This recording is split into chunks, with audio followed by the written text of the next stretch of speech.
បងការងារយើងរស់ស៊ីចាំជីវិតទៅតស៊ូគ្រប់គ្នាហ្នឹងយ៉ាងបាននៅកលេងគេដូចស្រួលគេសោះធ្វើរហូតការងារយើងវីដេអូមានតែប៉ុណ្្នឹងឯងបងសូមសួស្តីទាំងអស់គ្នា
ឃើញខាត់យកប្អូនឃើញទៅស្រង់ជើងឃើញស៊ីឈ្មោះ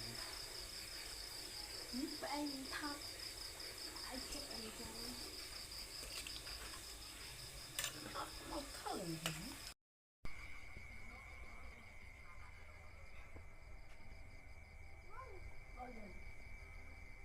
អេតែទៅផុស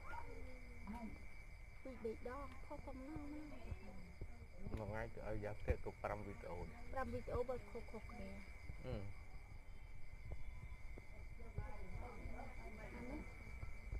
ចាំទៅលេងក្រោយ